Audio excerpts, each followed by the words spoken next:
Hello, everybody.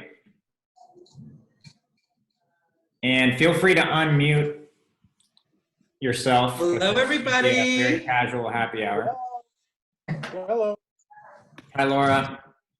Hi. Good to see you. Good to see you guys. Participants. Jeff and Nancy. Karen. Hi, Karen. Hey, Robbie, how are you? Rosemary. Hello, guys. Why aren't we on there? There you go. No, that's the no. You muted it. Oh, Robbie, is that really your background or is that a pic? Oh, I'm actually up in a helicopter right now in the background. No, you're not. Yeah, The Bowers. Hello, Bowers. The Bowers. oh, you see us? We don't see you. We see you. Oh, we see Karen. There you are. We don't see us. Don't touch anything. I don't know. Okay, well, Mackenzie works for them. Oh, Robert, I'm assuming Karen does too. I don't know how. Hey, John. Rosemary. Cindy, Hello. welcome again. Larry, good to see you. Hey, Robbie. Hey, Karen. Hello. My goodness, how are you guys? Are you in the parking lot drinking wine? I am up here with my 2014 Barrel Select. Yay. Good choice. Awesome. I have my 2016 Malbec. We're not seeing everybody. Awesome. Robbie, are we allowed to allow more tiles so more people can see each other? Yes. Yes. Yeah, we can. Eddie. If you exit out of the screen sharing, you can. Right. Oh, there's Rosemary. I'm here. Oh, so not with me screen sharing, huh? Her content. Yes. Darn it. Mel's behind me. Well, Yeah. Look at that. Hello, you guys. all right. So I'm going to get started here. So welcome, everybody. I see a lot of familiar faces. I'm Robbie. I'm sure everybody knows. I've met everyone here, which is great. This is our casual happy hour. So please open up a bottle of wine. It certainly doesn't have to be ours, just something to enjoy with the presentation. Karen, our general manager, is going to be our main host. She's going to take you through this. But please just sit back and relax and enjoy, and then we'll have a little bit of fun towards the end. I'm enjoying. Robbie, I want you to put on your alternative screen background. Come on, do it. Yeah. There we go. What's an angel? As his name. He's our angel. Yeah. He's our angel. Well, hello, everybody. Thank you for joining us. I guess it's Friday, right? I guess it's Friday.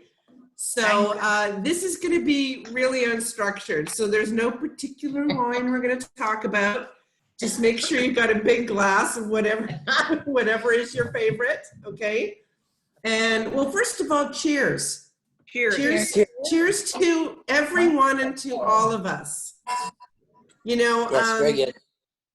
when we do these things, I know that there's some people who have said that they look forward to these.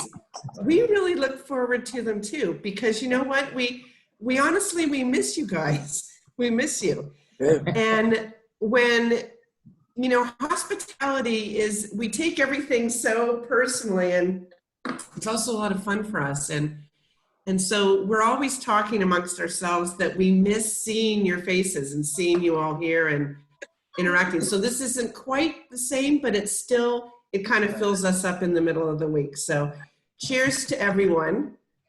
Cheers to you. Cheers to you too. Yeah, take a big gulp. Friday.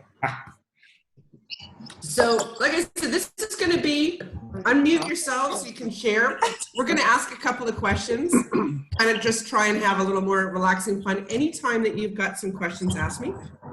We're going to announce the winner of our contest to stay on the at the guest house, at the Young Guest House.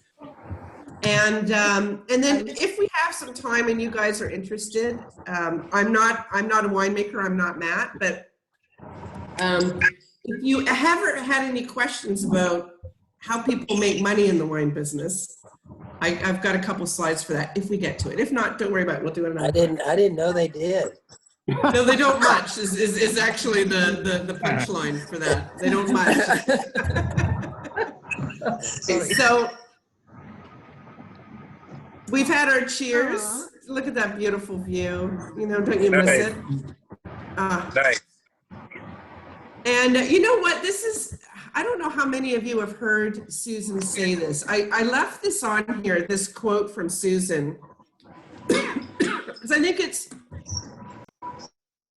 this really sort of captures one of the reasons I adore this family so much and why I like working here so much, because it's not always the case in wine country. But so Susan, and that's Robbie's aunt, they grew up with, so Robert Young married his childhood sweetheart, Gertrude, right out of high school. They were high school sweethearts.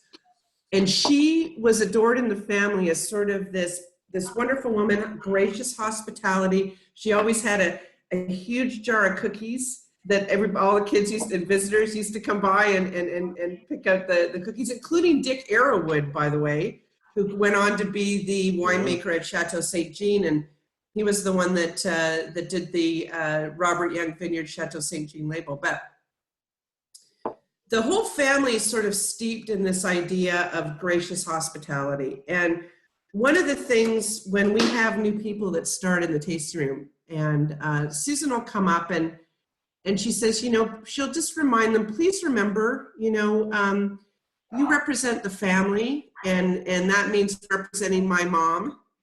And just please always remember that it is our honor for our guests to visit us. It is not their privilege to be here. And I've always loved that. You know, it says so much about how sweet this family is. And I'm looking at John and Diane Bowers, and you got a chance to spend a lot of time with Susan on the cruise when we were in Danube. And so you know exactly what I'm saying, just how down to earth and refreshing she is. So cheers to everyone. Okay. We were trying to figure out what to do for a casual wine tasting. And I wanted to ask everybody, and we're gonna share. We're gonna kick it off, and then we're gonna share out to the group. Think about what you've started doing in the quarantine that you weren't doing before. And I have put in, you know, keep clean. So before we get there, this is my favorite. There's a whole bunch of memes that go around, you know, during the quarantine. And I saw this one early on, and I think this is still my favorite. The coffee cup baton to the glass of wine. Hazards of quarantine. Oh, Laura, there's your mom coming to join us. Okay, so I'll start off with kind of something that I've found myself doing during quarantine that I never really did before. And it's puzzles. So it started very innocently, okay? It started very quietly and innocently. So our family, every summer we get together and we go to, we have a kind of a family reunion at a cottage up north in Canada where I'm from. And there's always a puzzle there. And my beautiful sister, who I adore, gave me this puzzle this past Christmas. And for those of you who were on the cruise and planning to go on our cruise to Burgundy, that was supposed to happen in April. There's a number of people on here that had been on the Danube and were going to join us in Burgundy in April. My sister gave me this puzzle of the Eiffel Tower for Christmas in anticipation of going on this trip. So that was sweet. So about a week into quarantine, I thought, okay, I'll break out the puzzle. Okay, so it very quickly went off the rails. I've done 9 quarantine, okay? Not 1, not 2, not 3, but 9 puzzles. Okay, so I make my son dinner. He's 16 years old and 6'8", so that's an undertaking in and of itself. I put my audiobooks on, I pour myself a big glass of wine, and I get to work on puzzles. Okay, clearly I need an intervention. And I realized it had gone to crisis level. So last Saturday night, I found myself staying up until 2 in the morning to finish that last puzzle. So I've now gone cold turkey. Cold turkey. So I guess there's worse things to become obsessed by and get an addiction to, but yeah, that was mine. What's that? Frame them. Well, you know what's interesting is that, so like many things, about a week or two into quarantine, when you got on, say, Amazon or something to try and order something that you wanted, Forget it. sold out. So I got on Amazon and I read something separately that the people who make puzzles, their business has gone up 500% since the quarantine. So I'm not the only weirdo. So you couldn't buy any. So we have this really interesting little community text network. It's called Next Door Healdsburg. And I put something out on the network. We've now got a whole kind of, it's almost like a sewing circle. We've got a whole group of people that share their puzzles back and forth. Anyway, I'm going to finish that topic because now it's getting crazy. So I'm going to turn it over to Lindsay because Lindsay's done something far more fun than me. For those of you that know me and those of you that don't, I'll do just about anything for a chuckle. And my best girlfriend was tasked for her workplace to do a little skit, share a little something with her team during a lunch hour or whatever. And I was joking with her over the weekend. We were having wine, and I was like, "Oh my God, 9 to 5. Those lyrics are hysterical. You should totally do that." She goes, "Oh, that's a great idea. You're gonna help me."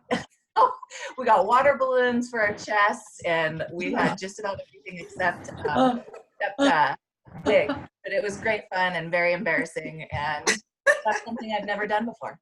I want to hear the audio on that. All right. Oh my gosh, I wish, it's really difficult to play videos on a Zoom call. They get all glitchy. Otherwise, we would have outed you, Lindsay. We would have played the whole video. I'm not sending that out. I'm scared. Okay, before I open it up to the whole group, one of the people on this call, Laura, and her mom is with her, and her BFF, Cynthia.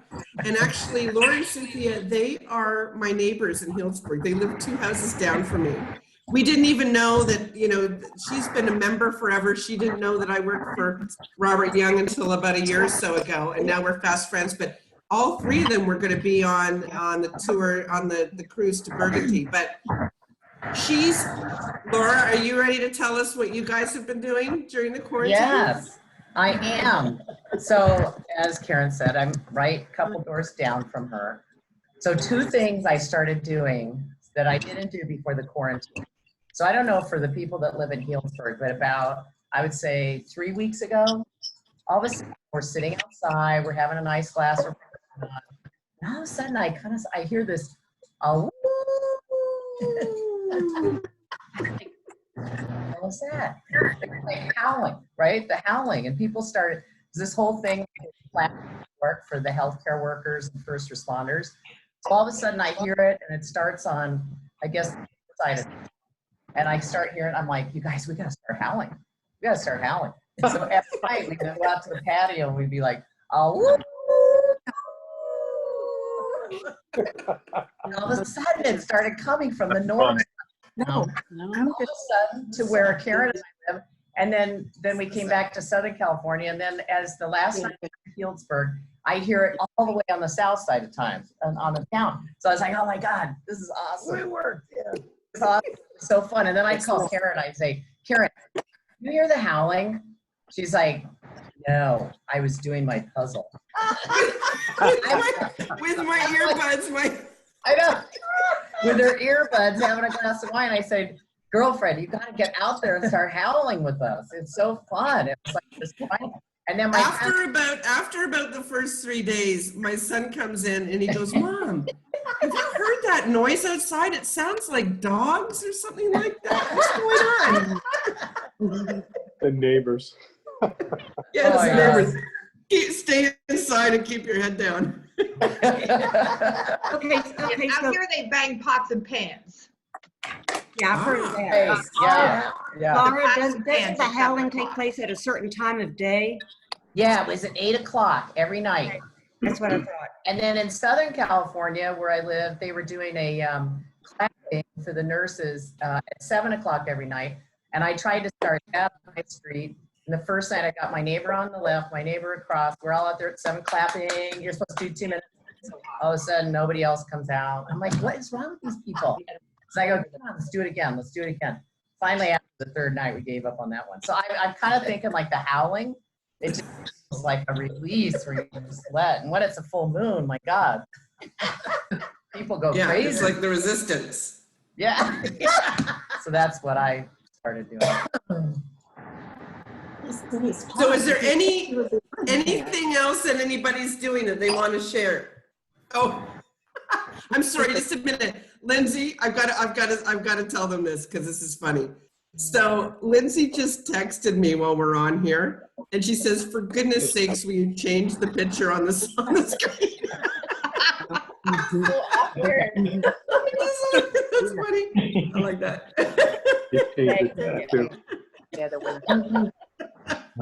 I should just leave it there now. No, okay, so anybody else have something to share? I do. We're doing something different that we haven't done before since we're all in quarantine. And my entire family is getting together from across the country every Sunday night at 5:30. And we're doing a Zoom party, so to speak. But we have one person is in charge each week, and we play a game. So it's my nephew in California, my sister in Florida, my brother in Virginia. So the whole family is getting together, and we haven't done that before. So it's once a week that we actually have all this contact. And then me personally, I'm attending 2 to 3 virtual wine tastings every week. Please continue Wednesdays. You give me something to do on Wednesday nights. So. Well, that's fantastic. And that must be an interesting time and feeling for your family that you probably, except for maybe on, family reunions, that you haven't done before. We're crazy when we get together. You know what it's like. Yeah. It's crazy. Yeah, it's crazy. We did an Easter bonnet contest on Easter. We all had to decorate hats. So there were like 17 people on with different hats. My gosh. So excellent. We put the fun in dysfunctional. That's a good one, Cindy. Anybody else have something cool? We've been doing virtual happy hours with our core group. There's a couple in Florida, a couple in Houston, us, a couple in San Diego, and a couple in the Bay Area. And when we can, we all get together at somebody's house. But, and actually, we had such a get-together since April, which obviously got canceled.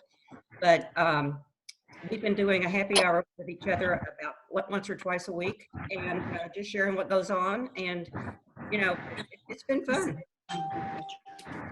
Rosemary, we're going to be announcing the winner of the contest for people who sent in their pictures of Robert Young. And there was a couple, one of our members, that I thought it was a great idea. So they're in almost like a dinner club as well, right? It looks like there's about 2 to 4 couples that get together in a dinner club, and they all kind of live in the same little town, it looks like. And they decided to have their supper club via Zoom. So they're each making the same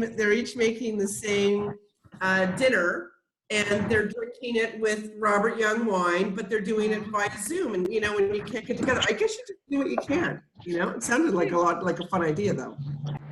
You do. Nice. Okay, so one of the things we're going to do is we're going to announce the winners. So we decided, and this is one of my favorite videos of Robbie.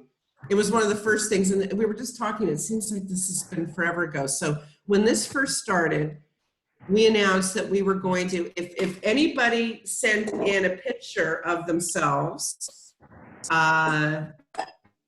join Robert Young at Home, that they would be entered to win a 2-night stay at the Robert Young Guest House. So these are just some pictures of the guest house. So you know, everybody, that beautiful white house, the family home that's down below, this sits right behind it, and there's a pool next to it. It's just, you know, you're in the middle of the ranch, and it's absolutely beautiful. So it was a 2-night stay there, and then a private tasting with the family. So we got over 50 people who sent in their pictures. And I have to say, it's funny, we were going through them again yesterday and today, and so as we were reviewing them, there was a couple of things that came to mind. One is that we miss you guys. Look at all those great faces, right? And we know all of you, and we're sorry that you're not here. The second thing that we thought about was thank you. You know, this is rough for everybody. This is rough for so many businesses all across the country. It's rough for all of these small wineries. Our tasting room's almost half of our revenues. So thank you to all of our members and our fans for thinking about us and enjoying us. And it's heartwarming to know that even remotely, when you guys open up a bottle of our wine, that it's special. You know, it brings back a special memory for you guys, and that makes us happy. And then the last thing that it reminded me of is how much fun our members are. So we know this from you guys, and I can tell you, I got a deeper appreciation of this after we spent a week with many of you. I'm looking at you, Thomas, and Rebecca Bark, and John Bowers specifically, who are on here. When we spent a whole week together in the Danube, and you know, Susan and I had no idea what to expect. I mean, we're gonna be on this relatively small ship for a week with people, and we thought, gosh, I wonder what it's going to be like. Okay, after the first or second day, Susan and I just said, okay, our members are fun. And so I'm looking at these pictures and I'm thinking to myself, okay, it can get a little grim in lockdown. There's no doubt about it. But it feels like our members seem to make the best of a bad situation, right? These guys seem to be having a whole lot more fun than the average people. And I'm going to say, there's before we announce the winner, there's special recognition that goes to 2-3 people that sent in some crazy, hilarious, entertaining videos to us. So Janine Smith sent an incredible video, and I wish she's got it on her private TikTok. If we can get a copy of it, it was hilarious. She made the most of it. Diane, John, and Sue, the Bowers from Texas. When our cruise to Burgundy got canceled, they staged a Hollywood production on their back deck, and it was hilarious about not being able to go. Funniest thing I've seen in ages. And then this is an interesting little story. So during that cruise, when I say that everybody is so much, our members are so much fun, not only did we recognize it, but all of each other recognized it. So there's a couple, Denise and Rebecca Bark, Thomas and Rebecca Bark, and then the Bowers. They were both on this trip. One's in Iowa, one couple's in Texas, didn't know each other before. So many of the people on that trip became such good friends that fast forward, And Thomas Park calls me one day. He goes, "Yeah, we're gonna drive down to Texas and spend a week with the Bowers." So hilarious. Anyway, so you guys get special mention. So here was the winner. Okay. So Armando, I have to say, really went kind of the extra mile. So it's hard. It might be hard to see, but you know when we send out the wine club shipments, right? Yep. And usually about a week before I write these, I write the newsletters, okay? And I sort of put some thought into them, but I send them out and I think to myself, okay, is anybody even reading these things? But Yeah. in the last one, it was it included a recipe of Gertrude's cookies. So Gertrude, remember, was Robert Young's childhood or high school sweetheart who he married. And these were her famous cookies. Again, she had a whole cookie jar, famous. Everybody that came to the house used to steal the cookies. And we found her handwritten recipe that she had. And I've made them, we've made them here on the ranch for like Ranch Day. I'll tell you what, they are absolutely delicious. And the secret ingredient, remembering that these were made back in the 60s, shortening. Was what? Shortening. Yeah. Shortening. So did he use shortening? Yeah. Shortening. And they are delicious. All right? I said, did he use shortening? I have to imagine he did. Well, we just picked it. So he doesn't even know that he won. Armando doesn't even know that he won because Robbie and Mackenzie picked it randomly. But I have to say the fact that we know that Armando actually, this is selfishly for me, he actually read the newsletter, but that he went to the effort of making these chocolate chip cookies.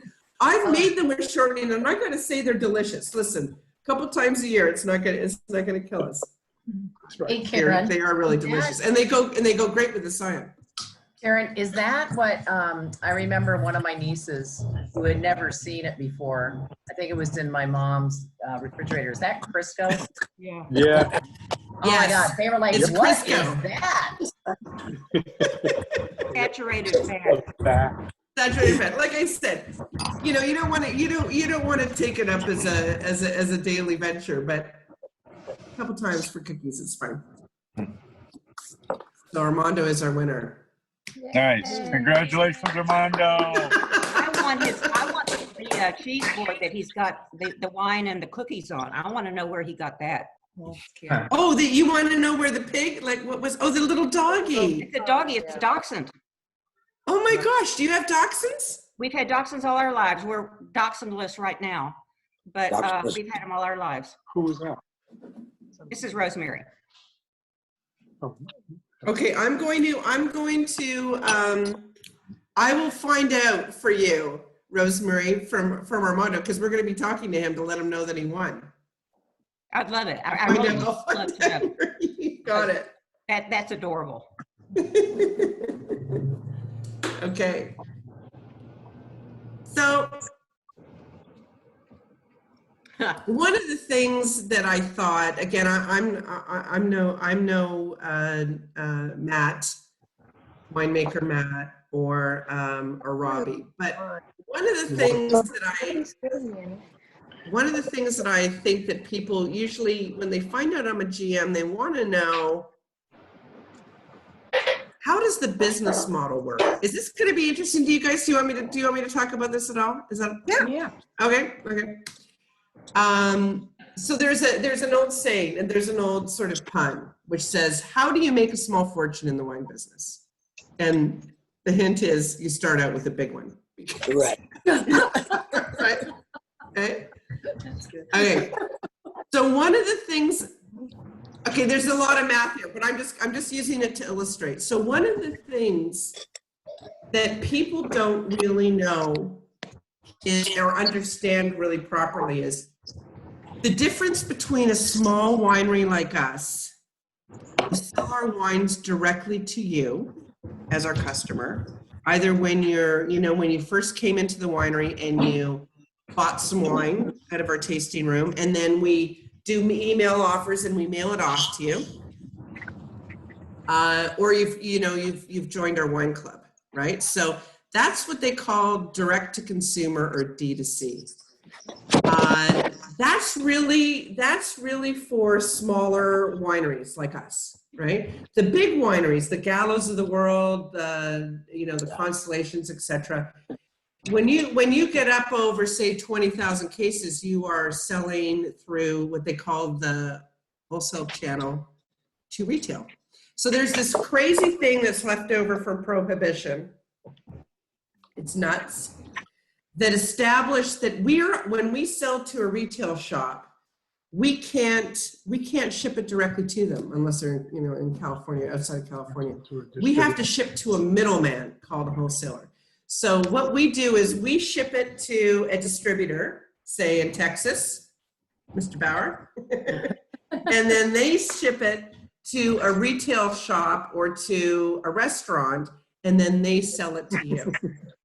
So here's the dirty secret of this, is that when you introduce a middleman into this equation, the wineries actually, when you sell that way, we make the least amount of profit of anybody in that chain of command. Incredible. So I use this just as an example. So take a $20 bottle of wine, for example, okay? If I sell it to a distributor, so the retailer takes 35% margin, that's $7 of the 20.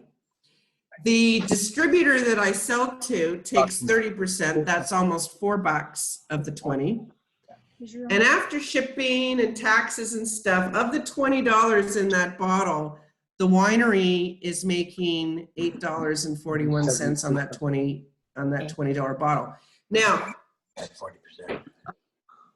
this a $20 bottle is not going to get oak-aged, but if anybody joined our Zoom last week, and Matt was talking about barrels, a brand new barrel, a brand new French barrel is about $1,000 a barrel, holds 24 cases, and our wines sit in barrel for 2 years at least, for 2 years, all of our reds. When we do a shipping deal, because oh my goodness, it's been crazy. People are discounting their wines like nuts. But say if we wanted to cover shipping for a case of wine, that costs about $60 or $70. Our cost per case. So you can see that. So that money at the end, the revenue at the end, doesn't cover any of our overheads or all that kind of stuff. So you're right. You don't make a lot of money in the wine business, but for a small winery like us, the only way we can make any money is if we sell our wines directly to consumers. So in the model on the left, so if we sold $20 bottle of wine, the way that you're probably only making $1 a bottle at $20 under when you sell through retail at $20 a thing.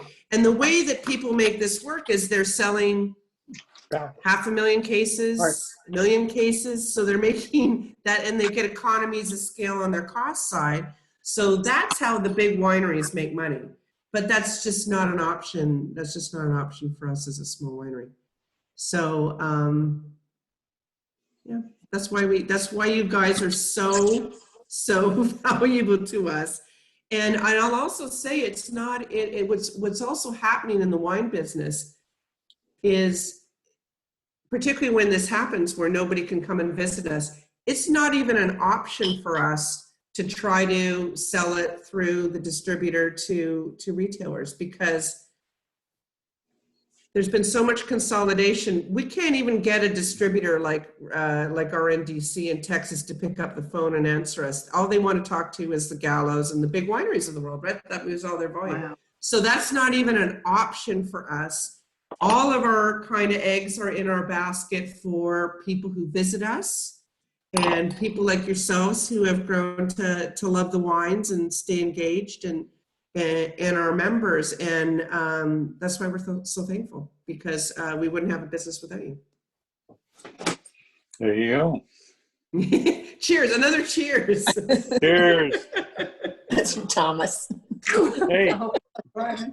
He is. Oh my God. Karen, Cynthia Yes. said, let's have a cheer for the members. Yes, a cheer for the members. Yay. A cheer for the members. I'll meet you out on the sidewalk at 8 o'clock tonight. Oh. Karen, I can probably hear you howl all the way here in the north end of Hillsburg. No, I'm not howling. Here, I'm So sitting at my puzzle table listening to my audiobooks. Beatrice, were you howling? Yeah, we howl every night at 8 o'clock. Our whole neighborhood comes out. It's a big thing where we are. We're in Parkland Farms, so it's the whole neighborhood comes out. Yeah. You're the guy, you probably started it. We probably do, yes. Hey, Karen. A lot of fun. Yes, Karen, John. It's John Bowers. What is quarantine like in California compared to Texas? Well, you know, I'm following the news a lot. So we have a governor who's very strict about it. And even though so half of the cases have been in Southern California, and half of those, unfortunately, have been in senior living facilities. We've actually been very lightly impacted in Sonoma County. So a couple of stats for us is we have 500,000 people in Sonoma County.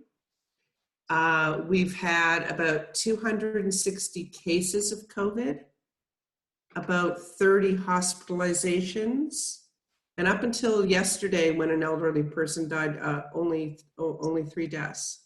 Yeah, it's good. Wow. So we've been actually very lightly impacted. But if you've all been here, you've driven through Healdsburg, it's a ghost town. So the people who, Sonoma County Vendors, our professional organization that lobbies for us and promotes Sonoma County. They're a wonderful organization. They've been working with both the state and the county supervisors and the governor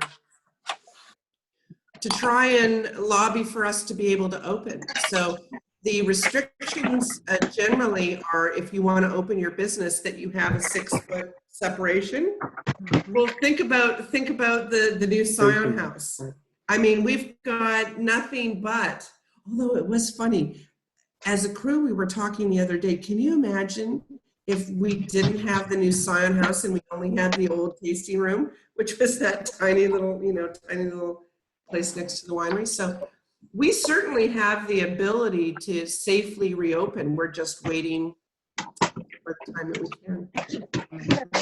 How is it in Texas, John? It's not bad, actually. I've really not been out of the office for a month. I mean, I had one employee that came in every single day, 2 out in their homes, but we're 25% open here. Golf club's been open most of the time, so I've been playing golf. But I mean, I know no one that has this COVID. No one.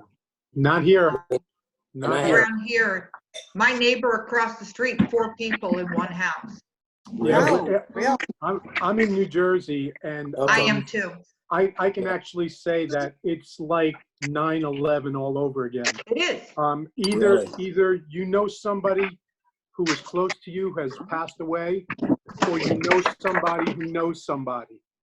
And That's terrible. It's tough. I mean, we're living with it, and we're all abiding by the guidelines and trying to make the best of it. But it's scary, you know. And I can understand how places that are much more rural and more suburban don't see that because of that simple fact that they're more rural and more suburban, and people are, you know. But we live 15 minutes from a drive outside of New York City. Okay. In a county in New Jersey that's the most populated county in New Jersey. Oh, are you out by Teaneck? We're in East Rutherford. Okay, because I'm out in Morris County, but I'm on the start of the Midtown Direct into the city. I work in Manhattan. Right. So and my husband made a comment to me tonight that he goes, I haven't heard all the train whistles. And I said, that's because they're not running. That's right. They're not going into the city. I mean, I commute by bus. I probably won't be back in New York until at least January. Yeah, I'm on furlough right now, but we're probably going to start. It looks like things are starting to slowly open up. what's happening in this region. The governors from 4 states, because we're so close to each other, New York, Connecticut, New Jersey, and Delaware, are all looking to open up the shore, the beaches, for Memorial Day weekend. So things are very slowly coming back, and we're just making the best of it. What we'd love to be able to do is get on a plane and get out to Sonoma so we can enjoy the Bob's Burn Pile. I'd be there tomorrow. All Let's right. do it. Can't get on a That's plane. what we're hoping for. Yes. Can I ask you both from New Jersey, because you've been immersed in this to a much greater degree personally than we have out here in Northern California. If they were to say in the next week or two that they were going to open up a restaurant, how comfortable would you guys feel going Not out? at all. Not at Not at all. all. My Wow. neighbor, I just said my neighbor across the street, she has been working from home since March 13th. She got sick the first week of April. Now Jenny's only 35. She feels she brought it into her house by going to the supermarket, and she got both her parents and her 2-year-old daughter sick. And she said that's the only place she had gone was to a supermarket. So it went through her father was in the hospital. Me, I have a compromised immune system. I would not, if you told me tomorrow I could go eat in a restaurant, I would say no thank you, I'll wait, because in my town alone, we've had over 700 cases, and we've had close to 70 deaths already. So almost a 10% rate. Yeah. Well, I mean, we feel I for live in a you. small town.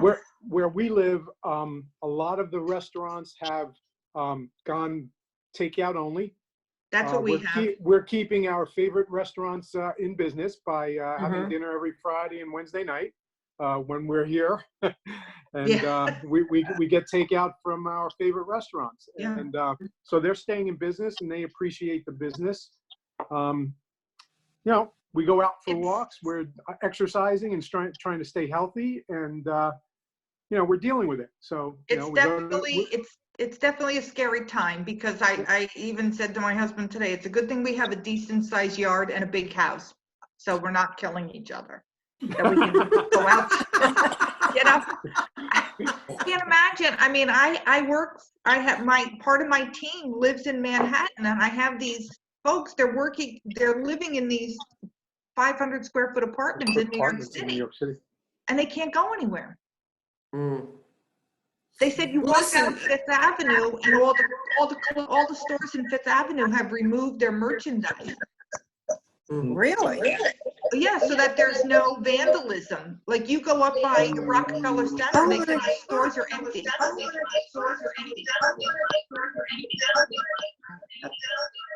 I didn't mean to open up a can of worms here.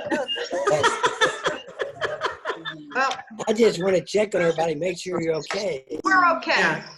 We're Well, drinking our listen, know wine. that we support you. Listen, a cheers to New Jersey. We Yes, support sir. you guys. Here's everybody. This too shall pass. And I just want to say again how much that everybody finds comfort and solace in their own special little things. Absolutely. It means so much to the family and to our team when you guys join us each week.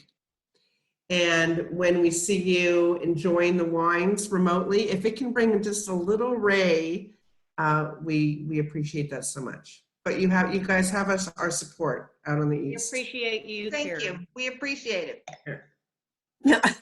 Just keep doing Wednesday night tasting. We will. I look forward to them. Okay, so one of the things that I wanted to ask you guys, okay, so next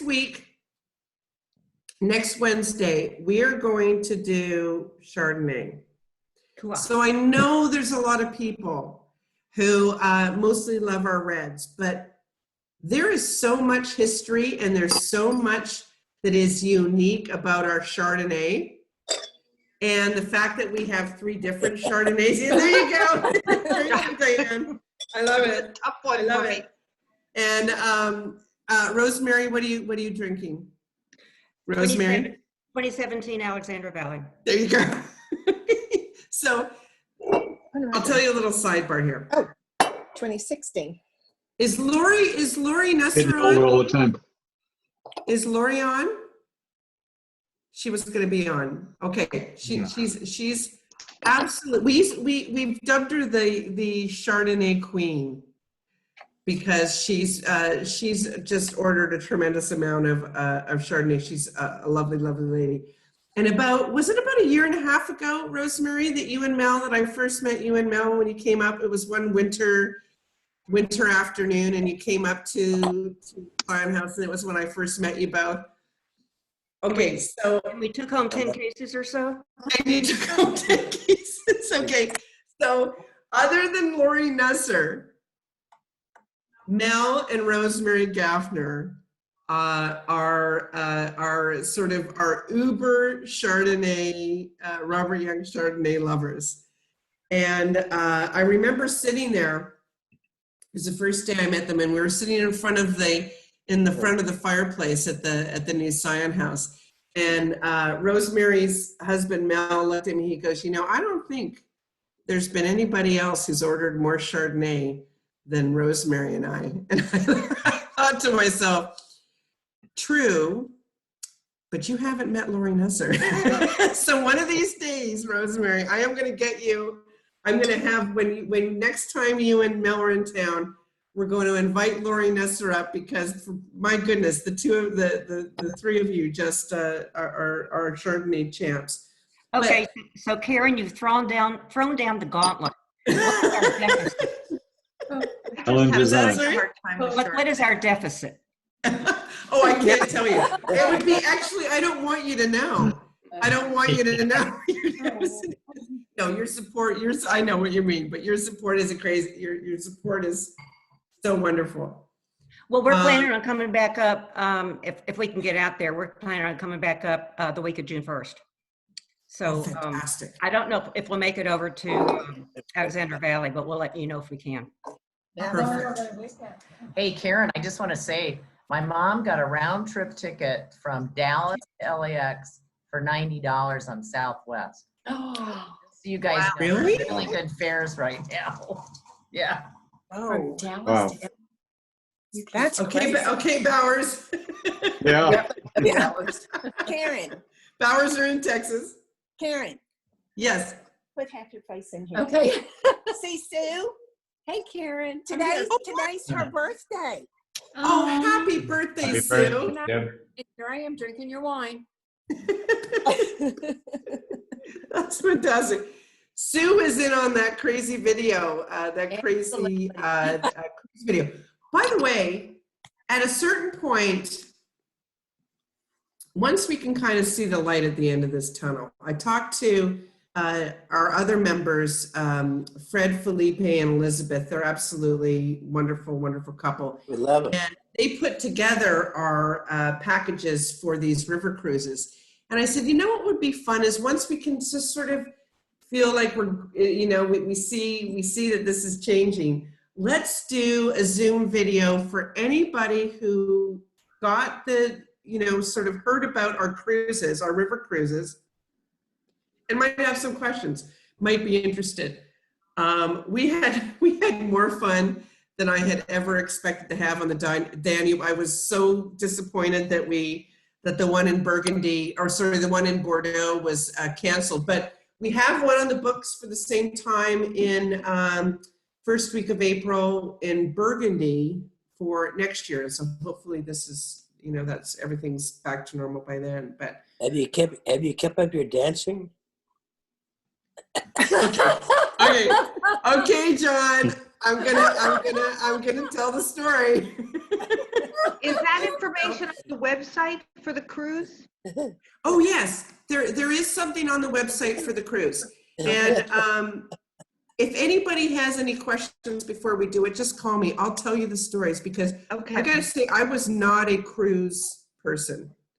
I've never been on a cruise. That's just not what I was interested in. And Susan Young Sheehy and I, we were the hosts in Danube, and we had no idea what to expect. And so a couple of things, just Ama Waterways, it's a river cruise. There's only about 160 it's Ama, people. okay.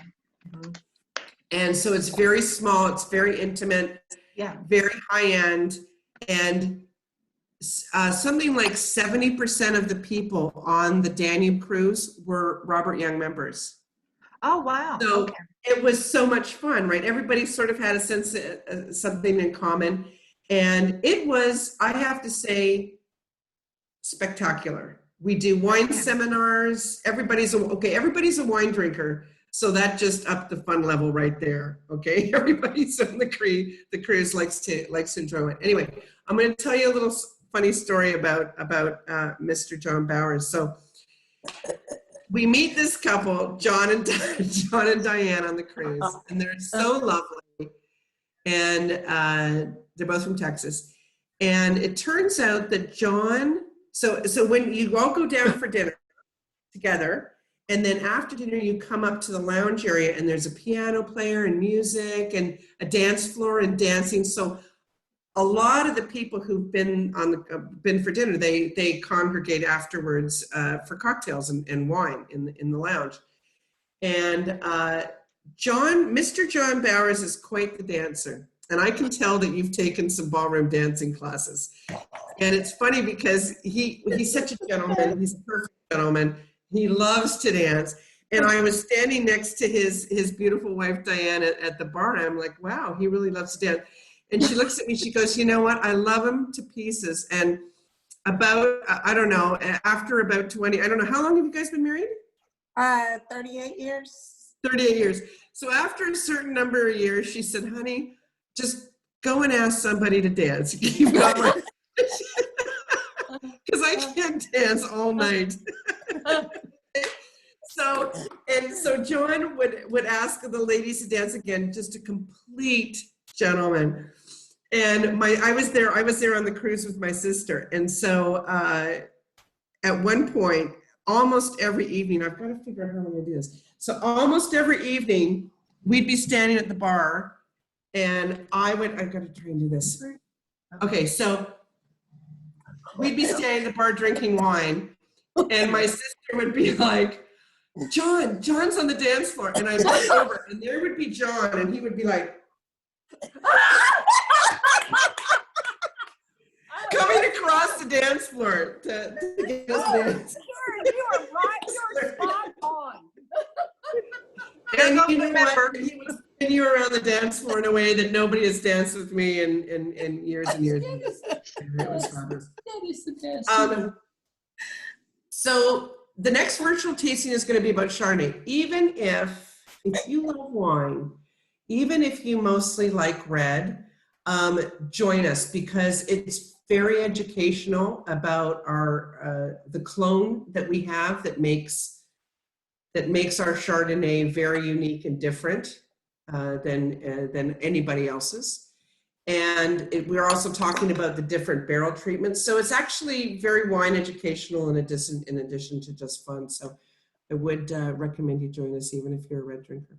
Karen, this is Rosemary. We're going to be in Houston on May the 20th.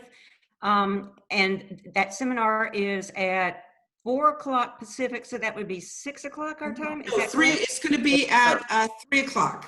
Okay, Yes. so 5 o'clock. Yeah. Okay. Yes. Okay. As the assistant Chardonnay queen, I will be. You're always the queen in my eyes, Rosemary. Very good. Okay, and while I have your ears, John and Diane, where in Texas are you? We're in Houston. That's where our main home is. And we also have a home in Napa and a home in San Diego. And we've been in San Diego now since March 15th. And we are actually driving to Houston tomorrow to get out of here. Where in Houston? I'll let you in. Come on. Where in Houston? Upper Kirby, Westview. And Okay, good. Gotcha. where are y'all? We're in Sugarland. Sugarland. Okay. And it's supposed to be flooding here tomorrow, so you'll be fine if you're driving because you'll miss it. Give us a Yeah. call. Come on. We'll get Tomorrow, together. tomorrow we go San Diego to El Paso, and then Sunday El Paso to Houston. Right. And by the way, in the back of our rented SUV are 4 cases of Robert Young Chardonnay. There you go. Yep, that's the one. That's called essential provisions, Rosemary. Essential provisions. You guys would love each other, actually. You guys Call us, should be. Rosemary. Call us, Rosemary. Yeah, Houston, we can go out to restaurants. We'll come pick you up. No, I know. Mel and I are still a little skittish about that, but I have mask. Come on, I have mask. But we'll work our way up. And by the way, you two do look like the kind of people we want to party with. Life is good. Life is good. She has me too. Okay, Karen, I'm going to sign off. It's 5 o'clock here. And Yes. Thank you for joining us. I'll see you next week. Okay. Thank you, Rosemary. Bye, all. Bye-bye. Bye, Rosemary. Hi, Rosemary. Thank you. Well, thank you for joining us, everybody. We Hey, hope Tom. you can John. can Hi, do us Diane. can see us again next week. Thank you. Yeah, Bye, Wednesday. everybody. Hey, Betty. Bye, everybody. Thank you. See Cheers. you next week. Love you. Respect Take care, John, Diane. Talk to you. you guys. Okay, take care. Love you guys. Bye, Sue. Bye, Thomas.